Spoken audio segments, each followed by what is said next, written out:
My firstborn, your brother, had his head smashed by a drunken soldier. My wife had her throat slit. There's not a single character that has endured as much pain and suffering, or is put in as difficult of a position as Rain's Fall. As we've seen in the opening cutscene that I just showed you, Rain's Fall is no stranger to tragedy. As a highly respected leader within the ranks of the Wapiti tribe, Rain's Fall fought beside his fellow warriors against the United States Army, a force that was stripping them of their land, their resources, and their dignity, pushing them to make the final decision to stand up for themselves, draw a line in the sand, and say enough is enough. When the thin veil of kindness was lifted, allowing the freedom of unrelenting hate to flood through, under the disguise of all-out warfare, Rain's Fall became fully exposed to the sheer amount of hate, aggression, and unrelenting power of the United States Army. The war that he chose to fight in touched every corner of his personal life. Friends and loved ones were killed. His wife and son were slaughtered like animals right before his very eyes. A message his enemy delivered to them in blood. A message that simply said, "Continue to be savages and you will all die savagely." Ironic as the savagery was being delivered by the force claiming to be the harbingers of civilization. A new way of living, the better and only way. After the war concluded, a treaty was signed. Unfortunately, this treaty didn't entirely end hostilities between both sides, which would then bleed over and start to ramp up again during the story of Red Dead Redemption 2. These hostilities, or rather, the aggression exhibited by the United States Army and the government behind it, would be a major point of conflict between Rain's Fall and his son Eagleflies, which brings me to a question I want to present to you. Do you think there was really any hope of the Wapitis actually living in peace? Would they ever have been left alone? Was it really possible for them to be allowed to thrive and grow alongside an increasingly settled land by Americans? As the story of Red Dead Redemption 2 goes, the treaty that they signed, unfortunately, was only continuing to be spat on more and more by the day. And instead of rallying to the war cry, honoring that treaty, the dignity of his people, and just outright possibly saving more lives from the get-go, Rain's Fall did anything he could to avoid repeating the past endeavor of answering disrespect with blood. Rain's Fall chose the route of peace. Instead of delivering his people to the slaughter of the cannon fire, he attempted to secure his people's future by way of going through the slow, boring, bureaucratic system of the United States government, pleading with senators, speaking to the politicians of Saint Denis, enlisting the help of Evelyn Miller, hoping to capitalize on the author's fame, maybe allowing him some sort of sympathy or favor from other white men, possibly just granting the smallest amount of attention to their plight, and in the hopelessness of it all, enlist the help of Arthur Morgan. It ain't my business, brother. No, I know, but it is mine. Do it for me? Charles, I've saved your life. Do it for me. Sure, come on. Rain's Fall pulled every resource he could to ensure the main goal of their people surviving was achieved. A goal that was only feasible by submitting and trying everything he could to show anyone willing to stop and see that these people are not the cold-blooded savages they're painted as. They're going through the due process of legally securing their land.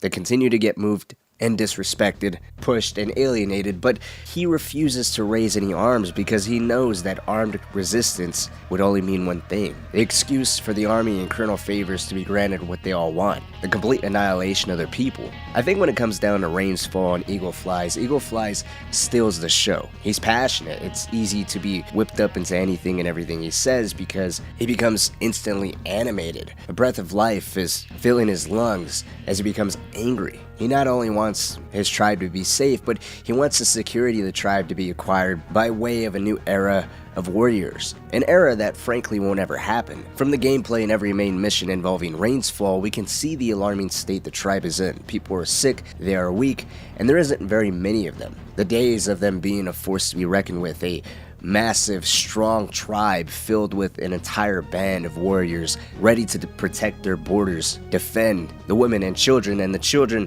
having generational leadership being trained into the next band of warriors or hunters. That's all gone. There may have been a time when a few thousand or a few hundred of warriors can leave and face an enemy on the battlefield, and upon their departure, the tribe wouldn't be entirely defenseless. Maybe a few waves of warriors could have even been deployed, with a reserve force left behind to defend the tribe should an enemy try to attack while most of them are gone. But now, a band of warriors would mean the tribe is completely and utterly defenseless, and possibly meant every single able-bodied person being in the field fighting. And for what? I'm going to play the first time Arthur meets Rainsfall in his TP on the Wapiti reservation because it immediately tells us the mentality Rainsfall has. It makes sense in his own thinking why he fights for his people the way that he does now, a way that wouldn't involve picking up a rifle or a bow. And it's not as simple as witnessing death firsthand, rather it's a complete switch up in the warrior mentality. Yes. Sometimes the correct path, the bravest path, is the least obvious, and also the gentlest. I'm a great disappointment to my son. Your son seems to want a war. My son thinks there is glory in death. Maybe he's right, but for me, I saw death being handed out so freely by the most foolish of men, I never could equate it with victory. Glory has come in service. Maybe. Maybe not, I don't know. If you combine this with his later plea at the start of My Last Boy, right before Eagle Flies leads his small contingent of warriors to the oil fields, Rainsfall says don't mistake his strength for weakness. This whole time, Eagle Flies has been painting his father as someone who would rather live in ignorance, who falsely believes he could save his people through diplomacy. But right here, the first time Arthur's visiting the reservation, which is rather barren and desolate, straight from his mouth it's the complete opposite. He knows the danger his people are in, the fragile state of the tribe, and the threat they all face, both unified and divided. His son, without realizing it, is part of a real danger the whole tribe is faced with, not just of getting himself killed, but placing the entire tribe at jeopardy. Any little thing Eagle Flies or any other native does, Colonel Favors and his men retaliates 10 times more. Rainsfall even says, after the army stole their horses and Eagle Flies, with the help of Dutch, Arthur, and Charles, stole them back, the next day, Colonel Favors' men already assaulted 2 women on the reservation. I suppose I lack the grandeur of a conventional king. I don't know too many kings. Colonel Favors, he has already exacted some measure of revenge for the raid. 2 women were assaulted by his men. This puts into even greater perspective just how tight of a line he is forced to walk.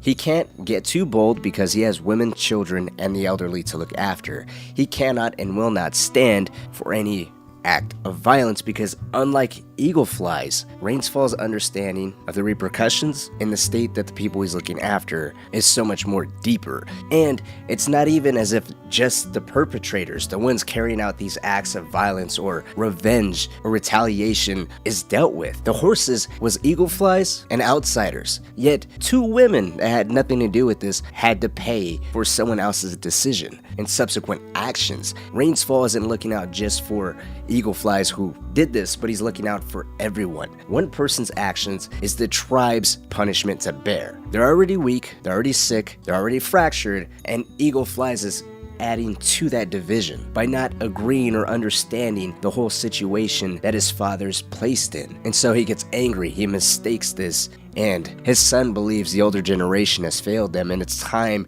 for the new generation to take over. A mentality that Dutch played into at a time when Dutch was actively looking for distractions and scapegoats to throw the law off of his own tail. He helped lead Eagle Flies into the war he wanted so badly, a war that unfortunately was Rainsfall's worst fear and horror to accept and recover from. During the entire time we see Rainsfall, he does nothing but talk about his son, his people, and eventually Dutch, the person in his son's ear, pushing him to become more and more volatile, more and more hostile, egging him on to continue to prod the bear that will turn around and maul anyone and everything in its path. Rainsfall tried to reason with everyone. He walked the tightest line, tried his hardest to keep his son's anger in check, to reason with him and make sure his people's needs were met. He called upon every single resource, every single person that would listen to him, and in the end, the two things he valued most and tried his hardest to keep safe were ripped away from him, just as they were before.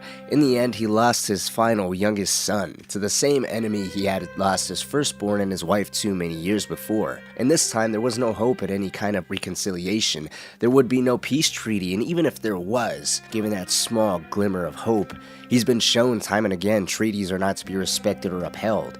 His people's perilous situation is for him to care for alone, a situation that resulted in them having to pack up and flee to Canada. In the end, neither what Eagle Flies or Rainsfall wanted came true.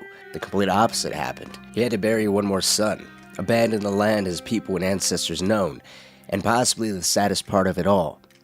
Think about if his son was right all along. Maybe they were dying a slow and painful death that Rainsfall was ultimately responsible for. Maybe their fate was always written in the stars, and Rainsfall naively dragged their death out by believing they could live in peace with savages.